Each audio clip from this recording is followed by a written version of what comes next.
오늘 설교의 제목은 종말의 때를 살아가는 지혜입니다. 여러분, 종말이란 뜻이 무엇입니까? 우리 지난 시간과 함께 또 연결해서 보는 본문이지요. 예수님의 초림과 재림 사이라고 했습니다. 예수님이 이 땅에 오셔서 하나님의 나라를 시작하셨습니다.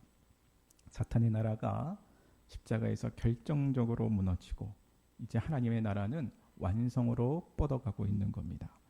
그리고 이 하나님의 나라, 그 나라가 완성될 때에는 바로 이 세상의 끝이라는 겁니다. 여러분, 그날이 언제입니까? 이 마지막의 날, 마지막 때, 이 종말의 날이 언제입니까? 지난 시간에는 이 종말의 이 현재성에 대해서 살펴봤다면 오늘 본문은 실제 이 세상의 끝, 종말의 날에 대해서 다루고 있다는 겁니다.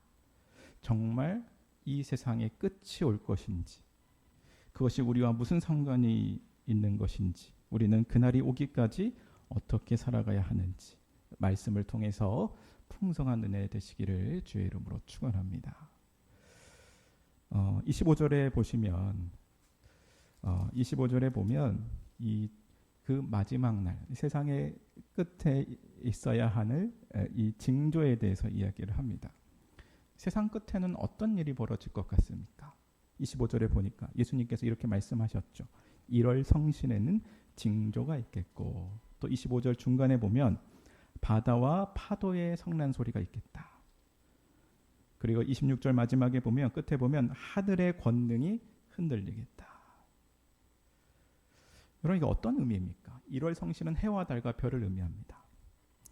해와 달과 별들의 징조가 있다라는 겁니다. 마태복음 24장 9절에 보면 해들이 어두워지고 달이 빛을 내지 아니하며 별들이 하늘에서 떨어질 것이다. 우리가 이것을 어떻게 보아야 합니까? 해들이 어두워지고 달이 빛을 내지 않고 별들이 떨어질 것이다. 여러분, 이 종말에 대한 해석은 전통적으로 세 가지 중에 하나를 택합니다. 첫 번째가 뭐냐면 문자적 해석, 두 번째가 뭐냐면 역사적 해석, 세 번째가 뭐냐면 상징적 해석. 문자적 해석은 뭡니까? 문자 그대로 이걸 받아들이는 겁니다. 그날이 오면 해가 변하고 달이 빛을 멈추고 별이 떨어진다는 것. 이렇게 해석하는 분들도 있습니다. 또 역사적 해석은 무엇이냐면 과거 인류의 역사 가운데 점진적으로 성취되어 온 사건으로 보는 관점입니다. 예를 들어서 1780년에 북미의 암흑의 날이 있었다고 합니다. 온통 이 태양이 가려지고 이 어둠의 날이 있었다고 하는 겁니다.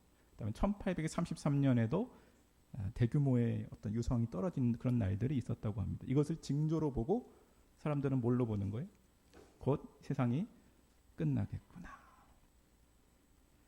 바로 이 문자적, 역사적으로 이렇게 해석하시는 분들은 지금의 이 상황들을 보고 이 세대를 해석하는 거예요. 그래서 미국과 이란과의 전쟁을 보면서 어떻게 생각할 것 같아요? 그들은 세상이 곧 끝이 나겠구나. 일본의 대지진들을 보면서 또 세상이 끝이 나겠구나. 근데 끝이 안 났잖아요. 그래서 우리는 세 번째 해석, 바로 상징적 해석으로 갖고 가야 된다는 겁니다. 이것이 건강합니다. 상징적 해석이 뭐냐면, 상징적 해석이 뭡니까? 바로 영적인 해석이라는 거죠. 영적인 해석. 해와 달과 별, 유대인들의 고대 근동 묵시 문학에서는 통치자나 국가, 권력을 상징합니다.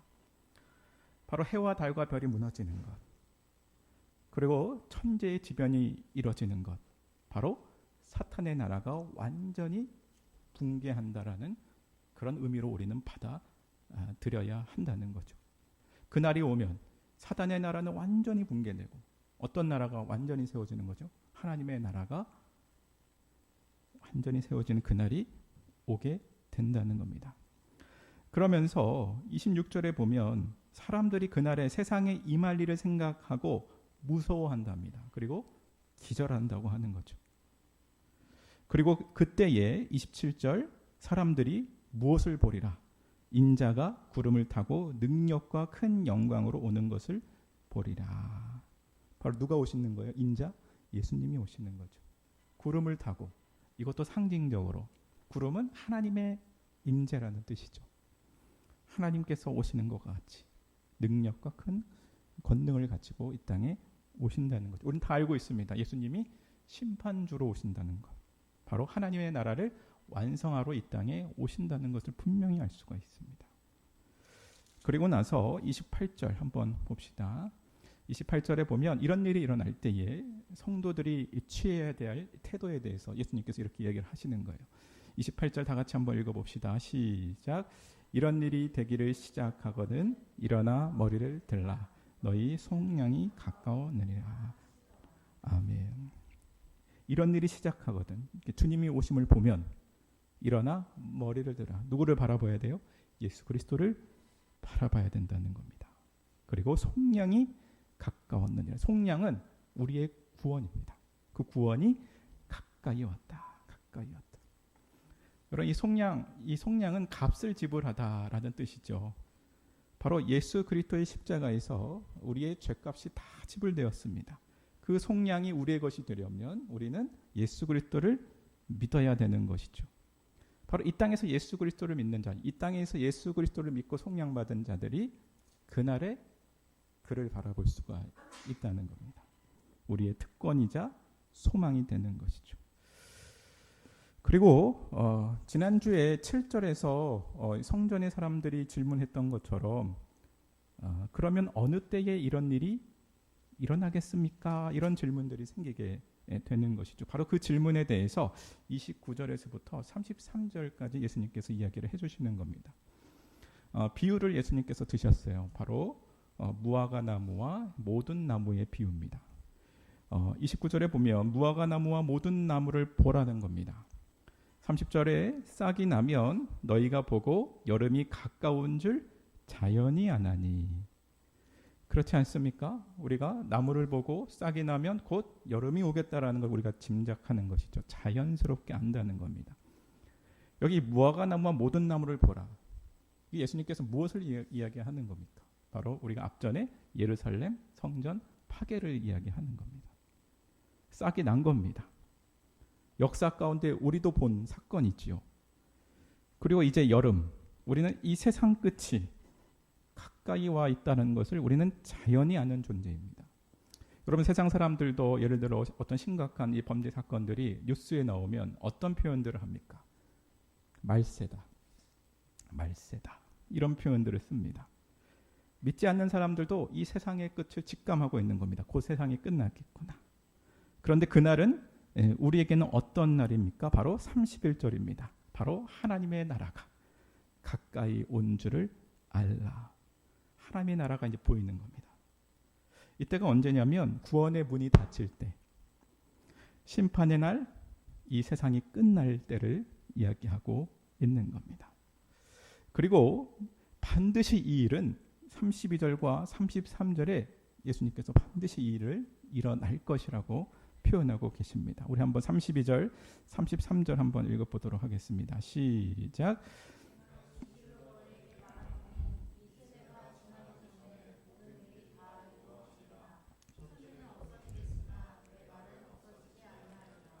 아멘. 이 세대가 지나가기 전에 우리는 이 세대들 지나 어떤 종말의 기점으로 어떤 세대로 들어가요? 다음 세대로 들어가는 겁니다. 그러니까 이 세대에서 구원을 받아야 이 종말의 기점에서 다음 세상으로 들어갑니다.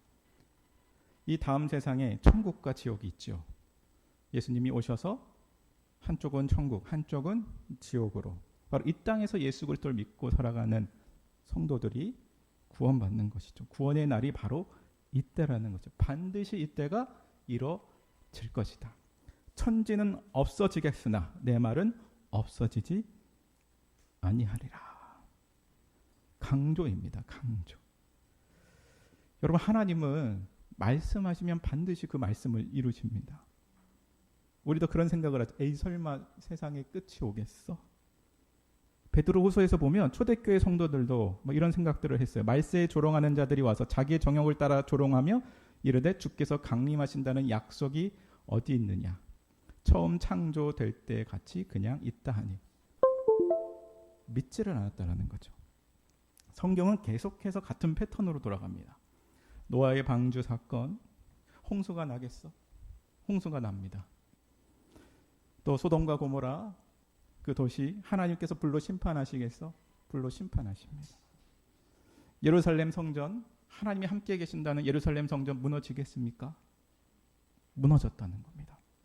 사랑하는 여러분, 이 성경에 기록된 모든 약속은 다 이루어졌습니다. 그러나 하나가 남았죠. 뭡니까? 마지막 때 예수 그리스도의 다시 오심, 바로 심판과 구원이 일어날 그때라는 겁니다. 여러분, 재림을 믿지 않으면, 이 종말을 믿지 아니하면 기독교의 모든 교리가 다 무너집니다. 여러분, 종말을 믿지 않으면 무엇이 문제가 발생합니까? 예수님의 재림을 믿지 않으면 심판을 믿지 않는 겁니다. 심판을 믿지 않는다는 건 무엇을 의미하는 겁니까? 예수 그리스도께서 십자가에 달려 죽으실 필요가 없다라는 겁니다. 예수 그리스도께서 십자가에 달려 죽으실 필요가 없다라는 것은 우리의 믿음도 헛것이요, 우리는 지금 예수 그리스도를 믿는다라는 그 이유로 우리의 인생을 낭비하고 있는 겁니다. 사랑하는 여러분, 이 종말의 말씀은 우리에게 먼 이야기가 아닙니다. 만일 세상의 끝이 당장 오늘 이 시간에 이루어진다면 토이스토리를 보러 가셔야 되는데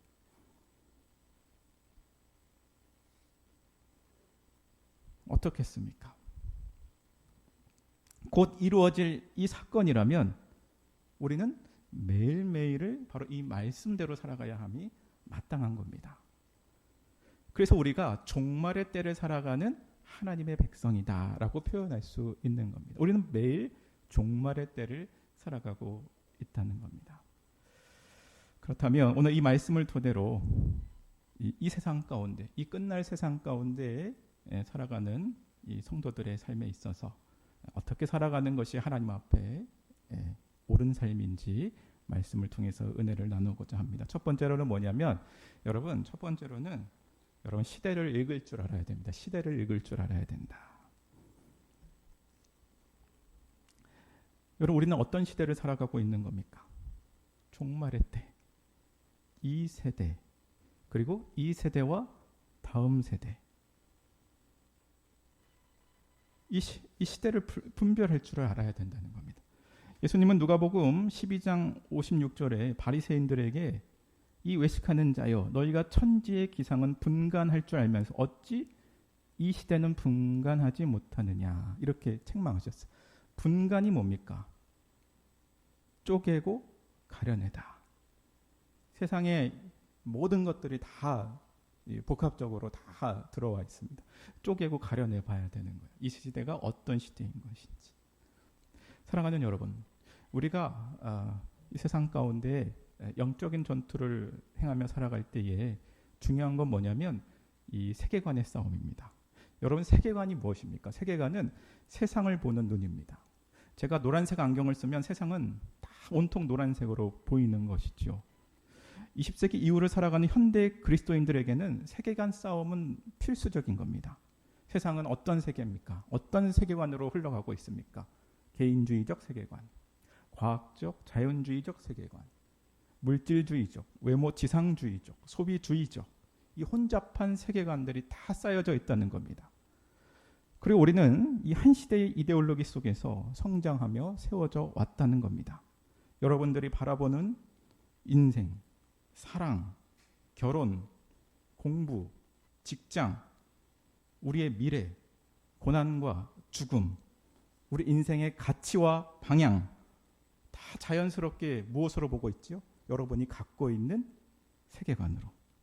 다 거기서 오는 겁니다.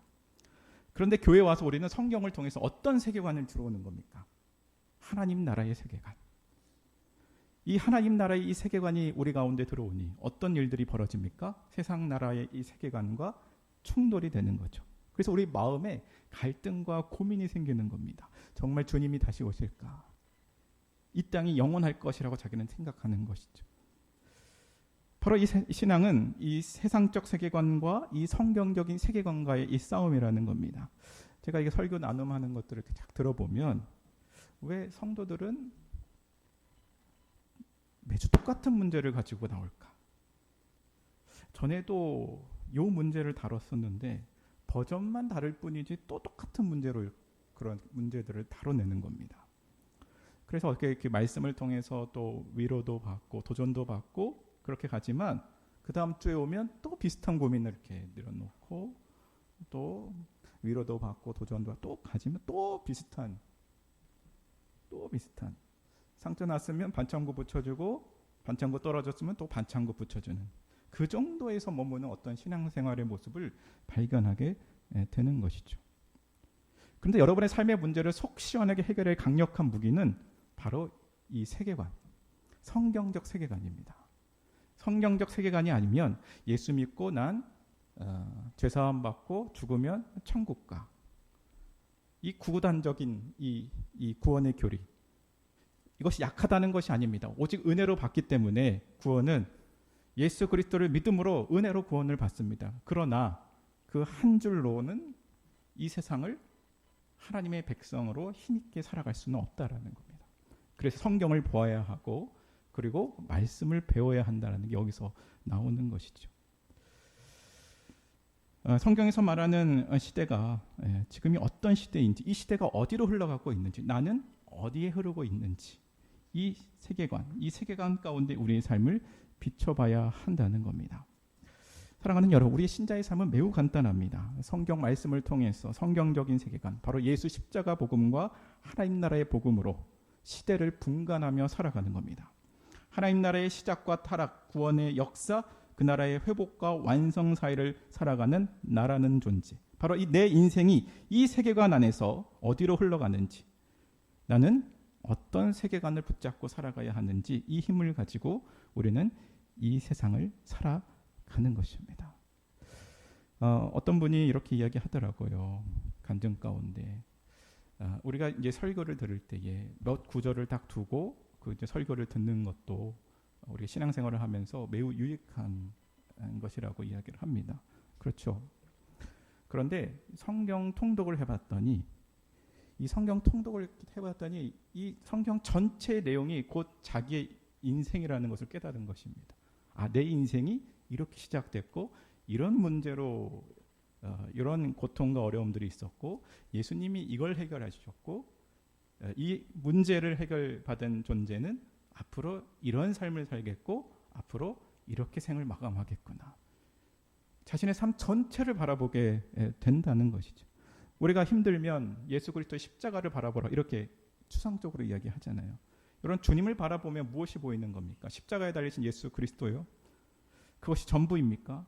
그 십자가에 넘어서 무엇을 바라봐야 하는 겁니까? 저 하나님의 나라, 다음 세대, 완성될 그 나라가 가까이 와 있다는 것을 우리는 보아야 한다는 겁니다. 그래서 일어나 머리를 들라 너희 속량이 가까웠느니라. 바로 그 속량이 가까우셔야 돼요. 바로 눈앞에 있다라는 것을 직시해야 된다는 겁니다. 사랑하는 여러분, 우리의 삶에 보이는 것이 전부가 아닙니다. 하나님의 나라는 곧 완성이 됩니다. 주님이 다시 오십니다. 주님께서 세상의 모든 악을 심판하시고 우리를 영원한 나라로 인도하여 주실 것입니다. 바로 이 관점 가운데 점과 같은 세상의 여러 가지 삶의 문제로 인하여 너무 낙심하거나 절망하지 않기를 바랍니다. 시대를 넓게 보셔야 돼요. 우리는 이 세대와 다음 세대를 넘나들며 살아가는 존재라는 것. 바로 세상 가운데 믿음으로 승리하는 자라는 것을 믿으며 살아가는 저와 여러분들 되시기를 주의 이름으로 축원합니다. 자, 두 번째로 우리가 이 시대를 읽을 줄 알아야 합니다. 우리는 어떤 시대를 살아가죠? 종말의 때. 어떤 시대를 살아갑니까? 하나님 나라의 시작과 완성의 때.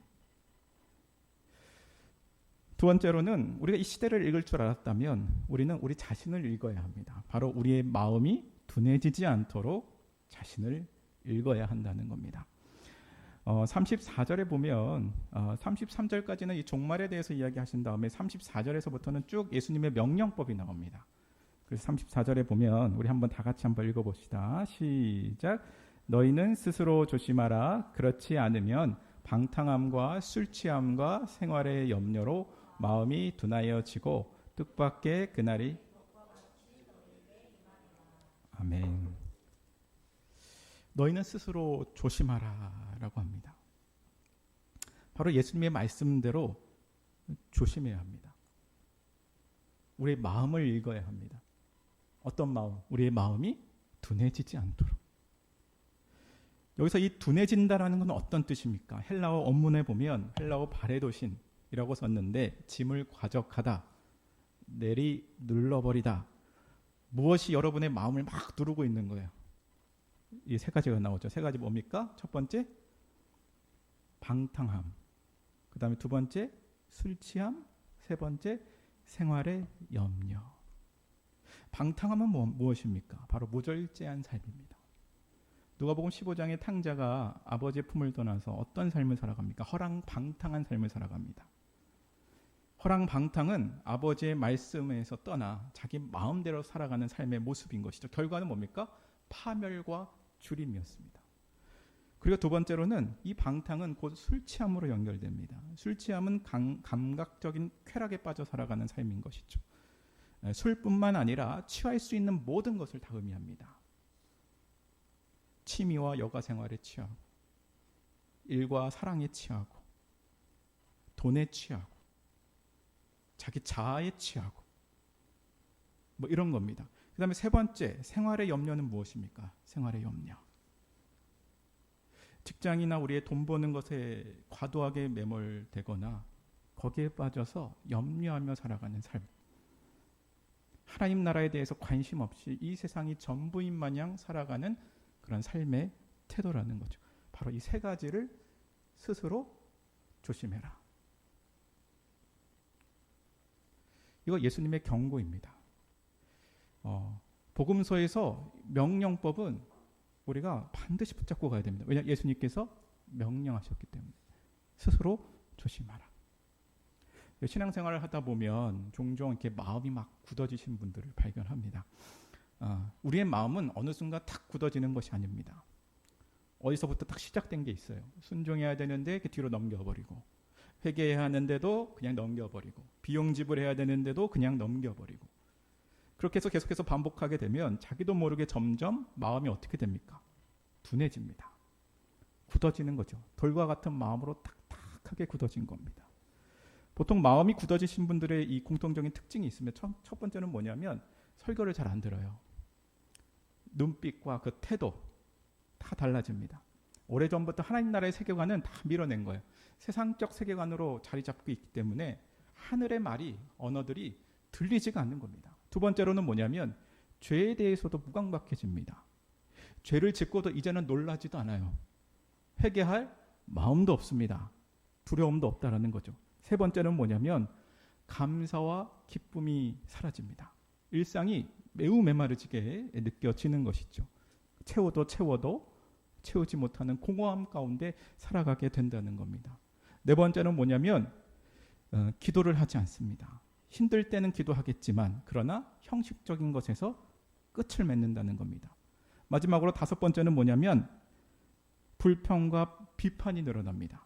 모든 일에 비판적이며 다른 사람의 영적인 깊이나 태도를 쉽게 낮잡아보는 교만함 가운데로 나아간다는 겁니다.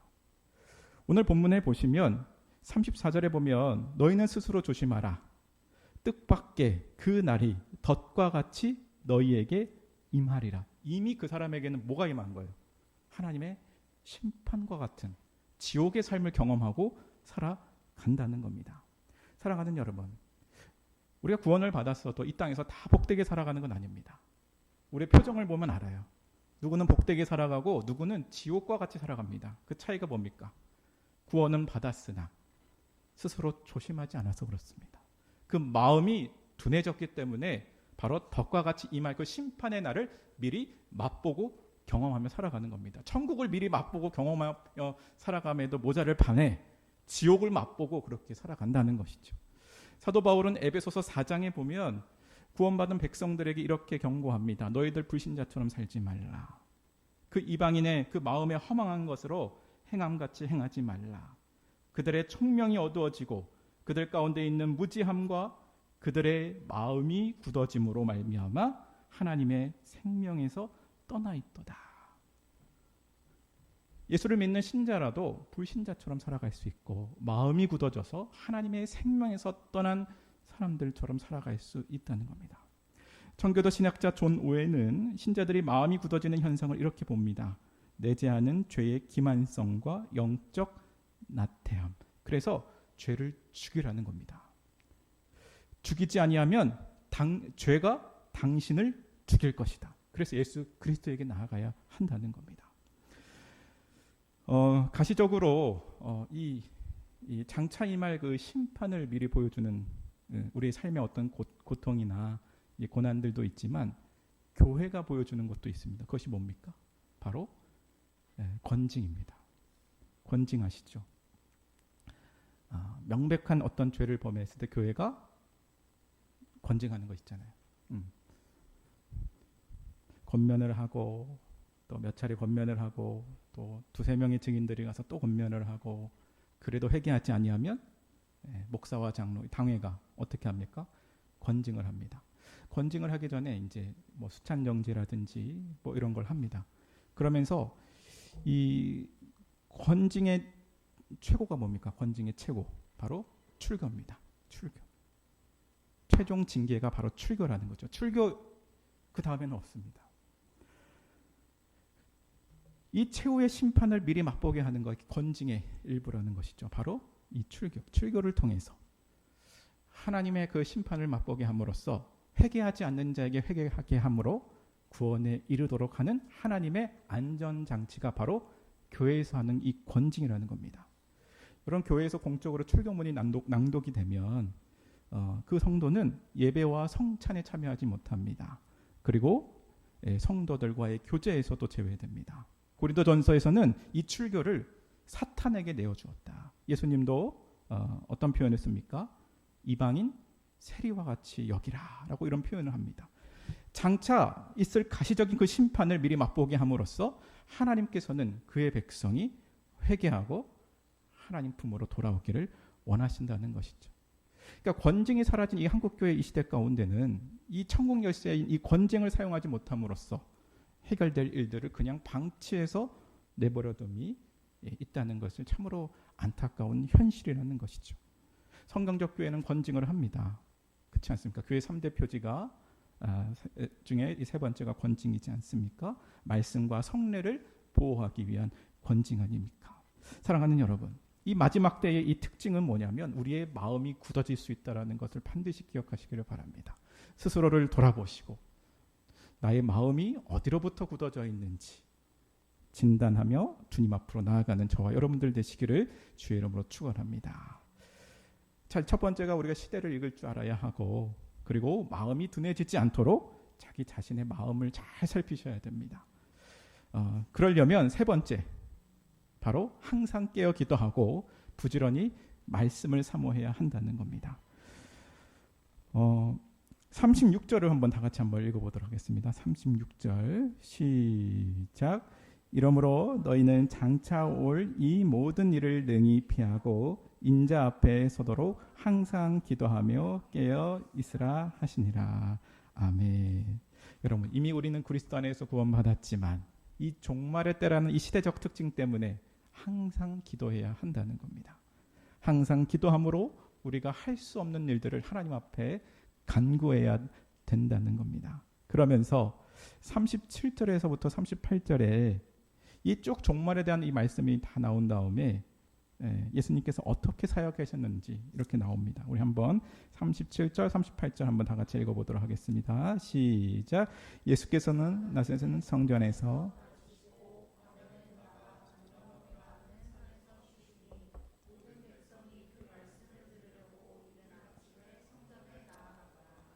아멘. 예수님께서 낮에는 성전에서 가르치셨다. 그리고 밤에는 나가서 감람원이라는 산에서 쉬시니 이 감람원은 예수님께서 기도하셨던 장소입니다. 그래서 낮에는 예수님이 어떤 걸 하셨어요? 말씀을 가르치시고 밤에는 기도하시고 쉬셨다. 그리고 38절에 모든 백성이 그 말씀을 들으려고 이른 아침에 성전에 나갔더라. 예수님은 언제부터 나오셨어요? 출근. 낮에 출근하셨는데 백성들은 아침부터 나왔다는 거예요. 이러한 태도가 뭡니까? 말씀을 사모했다는 거죠. 여러분, 우리가 이 세상 가운데 잘 살아가야 됩니다. 그러려면 시대를 읽어야 하고 우리의 마음이 둔해지지 않도록 스스로를 돌아봐야 합니다. 그러면 말씀과 기도뿐이 라고 이야기할 수밖에 없습니다. 또한 예수님께서 이 사역하시는 이 모습을 보면 일정한 루틴이 있습니다. 말씀, 기도, 쉼. 이것이 우리의 루틴이 되어야 한다는 겁니다. 말씀, 기도, 쉼. 여러분, 이걸 말씀해라, 말씀을 봐라, 뭐 기도를 해야 된다, 이걸 율법주의적으로 들으시면 안 됩니다. 여러분, 율법주의가 뭐냐면 내가 이 루틴을 지켜야만 하나님이 나를 사랑하시고 나에게 복 주실 거야. 이게 율법주의입니다. 그리고 내가 이 하루라도 이 루틴을 지키지 못했을 때 이 하나님께서 나에게 벌을 주실 것이다라는 것이 바로 율법주의입니다. 그러나 은혜의 수단으로 주신 말씀과 기도, 또 성례, 최선을 다해서 행하는 겁니다. 명령법이 가능한 겁니다. 그래서 말씀과 기도가 너무나도 중요한 겁니다. 목사인 저도 하루 종일 말씀 보는 거 힘듭니다. 하루 종일 기도하기도 좀 어렵습니다. 우리의 연약한 육신, 이 종말의 시대라는 이 특징을 갖고 있기 때문에 앉아서 말씀 보고 묵상하고 가만히 앉아서 1시간째 기도하기가 참으로 어렵습니다.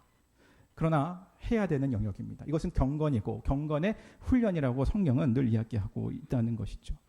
38절에 보면 이 모든 백성은 참된 하나님 나라의 백성들입니다. 예수님은 낮에서부터 말씀을 드리려고 이들은 이른 아침부터 성전에 나아갔다는 겁니다. 그 말씀을 하나라도 놓치지 않으려는 그 심정으로 나아갔다는 겁니다. 우리 구원을 언제 받습니까? 말씀 듣다가 구원받습니다. 어떤 한 시점을 이야기할 수가 없습니다. 어떤 말씀을 통해서 하나님께서 나를 살려주시는 겁니다. 사랑하는 여러분, 하나님의 말씀과 이 기도, 이 루틴을 지키는 것 너무나도 중요합니다. 우리의 삶의 기반이자 모든 것의 토대라고 여러분 생각하시기를 바랍니다. 반대로 이 말씀과 기도가 너무나도 중요하고 강조했기 때문에 신선하지 않아서 너무나도 걱정이 된다는 겁니다. 그런데 성경 곳곳에는 이 종말이 가까울수록 말씀과 기도의 생활에 대해서 매우 강조합니다. 베드로전서 4장 7절에 보면 만물의 마지막이 가까이 왔으니 그러므로 너희는 정신을 차리고 근신하여 기도하라, 이렇게 이야기합니다. 디모데후서 3장에 보면 너는 이것을 알라, 말세에 고통하는 때가 이르러.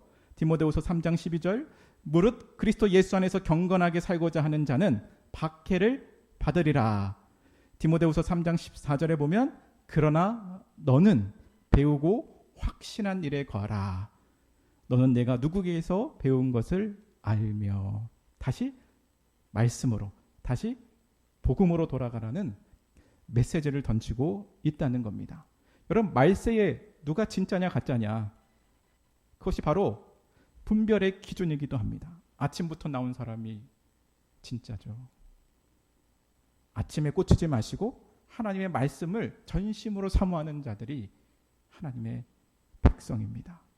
이 노아의 시대처럼 이 사람들이 점점 분별력을 잃어가면서 징조 앞에서 막 반응하지 않는 이 시대 가운데, 마음이 둔해져서 둔한 대로 자신을 내어버리고 살아가는 이 시대 가운데, 구원받은 신자라고 하면서 말씀도 보지 않고 기도도 하지 않는 이 시대 가운데 말씀을 사모하고 기도하는 자가 하나님 앞에 승리한다는 것을 이 종말의 때를 살아가는 이 삶의 지혜로 예수님께서 우리에게 가르쳐 주신다는 겁니다.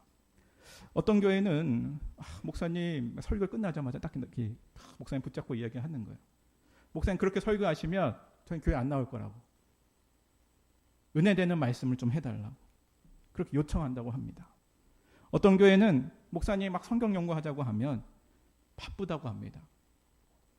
그러면서 뮤지컬은 잘 보러 다니신다고 하죠.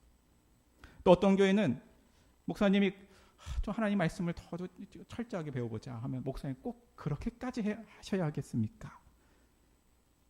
저희들 너무 바쁩니다. 목사님이 성도들의 삶을 아십니까? 하나님의 말씀이 사람을 변하게 하고, 하나님의 말씀이 하나님의 그 생명이고, 하나님의 말씀이 우리가 이 세상 가운데 살아가는 힘이 되는 것인데, 그것을 못하도록 막아내는 시대가 바로 이 시대라는 겁니다. 한 주간 설교를 준비할 때 약 한 30시간 정도가 시간이 걸립니다. 30시간 정도. 한 40시간 정도 갖고 싶은 저희 어떤 심정도 있습니다. 말씀을 연구하고 묵상하고 이 성도들을 사랑하면서 이 준비한 이 설교는 하나님의 말씀입니다. 저의 푸념이 아니라 저의 생각도 아니라 위대한 신학자 칼바르트는 인간 설교자의 설교는 하나님의 은혜 속에서 하나님의 말씀이 되는 사건이 되며 이때 하나님께서는 무조건적으로 역사하신다. 그러니까 주님 다시 오실 때까지 우리는 무엇을 붙잡는 거예요? 각 지역교회 가운데 선포되어지는 설교, 하나님의 말씀을 붙잡는 겁니다. 그래서 말씀은 여러분 세 가지입니다. 말씀 첫 번째는 뭐냐면 계시된 말씀, 곧 예수 그리스도, 그분 자체가 말씀입니다. 두 번째로는 바로 예수 그리스도가 기록된 말씀, 신구약 성경. 이 성경책이 하나님의 말씀입니다. 세 번째가 뭐냐면 이건 주님 오실 때까지 유효한 겁니다. 성경으로 설교하는 성경적 설교. 그것이 곧 하나님의 말씀이라고 이야기합니다. 설교로 사람이 변하잖아요. 설교로 교회가 세워지잖아요. 설교로 여러분의 문제가 해결되지 않습니까? 한번 여러분의 마음을 막 이렇게 돌아보시길 바랍니다. 목사님 요새 재미가 없을까요? 힘이 안 날까요? 저는 왜 이렇게 이상한 판단을 계속해서 내릴까요? 왜 작은 것에도 이렇게 염려하며 살아갈까요? 이 루틴을 잊어버려서 그렇습니다. 말씀과 기도의 루틴. 여러분, 우리가 필요할 때 말씀과 기도를 볼 수가 있습니다. 그러나 안 하는 것보다 낫지만 예수님께서 보여주셨던 것처럼 이 루틴, 이 습관은 절대로 이길 수가 없습니다. 습관처럼 기도했던 사람들이 위기의 순간 하나님 앞에 무릎을 꿇습니다. 습관처럼 말씀을 사모했던 사람이 결단의 순간 말씀을 붙잡고 최선의 결정을 내린다는 것이죠. 바로 이 종말의 때를 살아가는 우리 삶의 지혜의 핵심은 뭐냐면 이 말씀과 기도의 루틴을 회복하는 것입니다. 시편 119편 105편에는 이렇게 말씀합니다. 주의 말씀은 내 발의 등이요 내 길의 빛이니이다. 아멘. 주의 말씀은 무엇이라고 합니까? 여러분의 발이요 여러분의 빛이라는 것이죠. 하나님의 말씀과 기도로 나아가면 우리의 삶에 하나님의 질서와 권위가 회복되는 것입니다. 하나님의 말씀과 기도로 나아갈 때에 성령 하나님의 역사로 굳어졌던 나의 마음들이 부드러워진다는 것이죠. 하나님의 말씀과 기도로 나아갈 때에 나를 짓눌렀던 방탕과 술 취함과 생활의 염려까지도 하나님께서 다 해결해 주시고 주 안에서 기쁨과 감사가 넘치는 삶으로 회복된다라는 사실을 믿으시기를 바랍니다. 하나님의 말씀에는 능력이 있습니다. 우리를 구원할 뿐만 아니라 우리의 삶에 하나님의 나라의 놀라운 복을 누리게 하신다는 것을 믿으시기를 바랍니다. 뿐만 아니라 우리는 이 길을 혼자 갑니까? 우리는 교회로서 갑니다. 이미 교회로서 우리는 이 시대를 살펴보고 있습니다. 교회가 하나님 나라의 증거이며 교회가 하나님 나라를 완성된다라는 그 소망을 갖고 살아가고 있습니다. 이미 그리스도 안에서 우리는 한 몸이 되어 서로의 마음이 둔해지지 않도록 우리 자신을 살필 뿐만 아니라 서로를 위해 살피며 사랑하며 살아가고 있다는 것입니다. 또한 교회는 예배와 양육과 선교, 이 교회의 3대 사명을 통해서 말씀과 기도의 루틴을 유지하고 있다는 겁니다. 우리가 이 교회라는 울타리 안에 우리의 삶을 던져 놓을 때에 우리는 그리스도 안에서 이 종말의 때에 우리는 하나님께서 주시는 참된 지혜 가운데 우리의 삶에 복된 길로 나아가게 된다는 사실이라는 것이죠. 사랑하는 여러분, 이 안전한 울타리 안에서 여러분의 삶을 맡기며 승리로 나아가시기를 바랍니다. 말씀을 맺고자 합니다. 여러분, 주님은 곧 오십니다. 가까이에 와 있습니다. 천지는 없어지겠으나 내 말은 없어지지 아니하리라. 어떤 상황 가운데서도 우리의 믿음이 약해지지 않도록, 우리의 마음이 둔해지지 않도록 하나님의 말씀과 기도의 루틴을 유지하시면서 믿음으로 이 종말의 때를 지혜롭게 살아가는 우리 한소망교회 모든 성도들 되시기를 주의 이름으로 축원드립니다. 기도하겠습니다. 우리 함께 다 같이 기도할 때는 이 시간 기도할 때인데 기도하면서 우리 나아갑시다. 하나님 아버지, 우리가 이 하나님의 말씀을 통해서 이 종말의 때를 바라봅니다. 그 종말의 때가 가까이 와 있음을 우리가 보게 됩니다. 주님은 말씀해 주셨습니다. 이 세대가 지나가기 전에 모든 일이 다 이루어지리라.